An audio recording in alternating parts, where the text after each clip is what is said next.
An important historical symbol will also be a part of the inauguration on the 28th of May. It will be restored to its glory. The Sengol, which symbolized transfer of power from the British to independent India, will be placed near the Lok Sabha Speaker's chair in the new parliament. The Prime Minister has drawn this symbol out of oblivion and brought it before the entire country. The sad reality, though, is that the Sengol, which symbolized one of India's most epical moments, was relegated to a museum in Prayagraj, where it was callously tagged as a golden walking stick gifted to Nehru. For decades, the Sengol lied in the Prayagraj Museum, and it was only last year that it was finally brought to Delhi. Given the significance of the Sengol and the historic importance of the event it symbolized, many are of the view that it should have been given a place in history, which it truly deserves. But what is the history of the construction of the Sengol? There is with us now on the News Hour agenda, Jitendra Vumidi, the great-grandson of the maker of the original Sengol. Let me start, in fact, by asking you, Mr. Vumidi, Mr. Nehru's walking stick. This is what the Sengol had been labelled as in the Allahabad Museum. What do you make of this kind of labelling? Okay, the Sengol is a symbol of transfer of power from one king to the other. It used to be followed by the Chola kingdom. So the high priest of the kingdom would have it made and then sanctify it and get it blessed and then give it to the new king for him to enable the new king to rule his land and people justly and wisely. This was the significance of the Sengol, and the same thought process was applied when Rajaji was asked by Pandit Jawaharlal Nehru to find a symbol for the transfer of power from the British to India. So he had this. There's a sect of religious saints in this Thiruvarur Adinam, which to whom Rajaji contacted. And they had given him the design for the Sengol, and the same was then given to my grandfather to get it made. This was in 1947, and all this came to light through an article that appeared in a magazine called Ananda Vigadan. The editor and the owner of the magazine, Mr. Srinivasan, is a good friend of my brother Amarendran.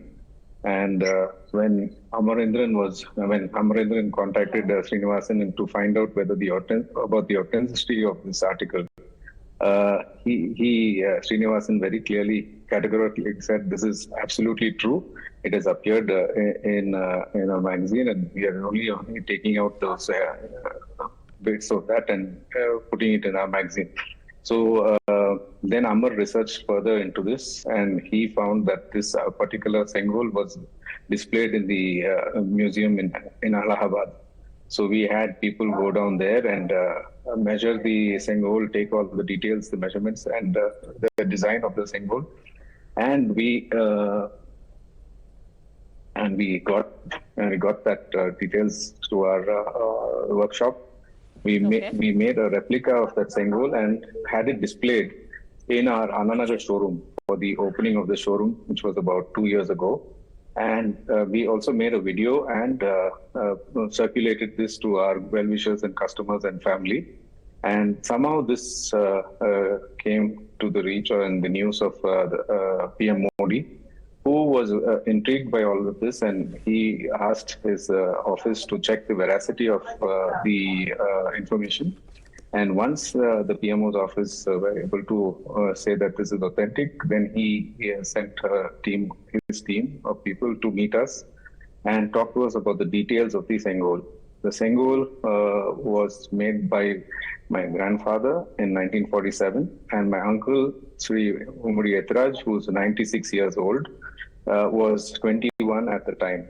And he recalls the event, and he mentioned how it was made and how it was put into a box and then delivered. And this was the same was carried to Delhi and handed over to Lord Mountbatten, who in turn gave it back to the priest, and the priest got it blessed and and delivered it to Pandit Jawaharlal Nehru, and this signified the transfer of power from the British to India. And my father, who was 5 years old at that time, doesn't recall the event, but then he remembers seeing a picture of the Sengol displayed on one of the pillars in the house. So this is something that he remembers very clearly. And it was somehow lost in the history of the family, and it was brought to light again thanks to my brother Amarendran and this article that appeared. And that's where now the whole of India and the whole of the world knows about the Sengol and its importance.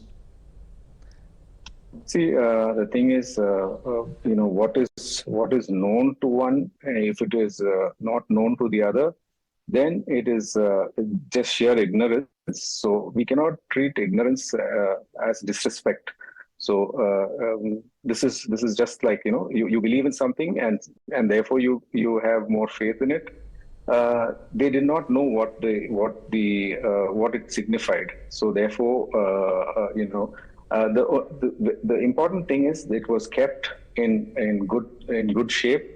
It was kept in a good place, and they had a curator for the museum who was very helpful in helping us getting the measurements done and the photography done so that we could make a replica of the same piece.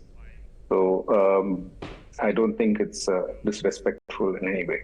But how do you think it disappeared from the collective memory of Indians so suddenly? See, like I said, everything symbolic, it should have happened in a bigger audience, I think. So I think that the audience was large enough for everybody to realize this, and most of it was with the British leaving the country itself.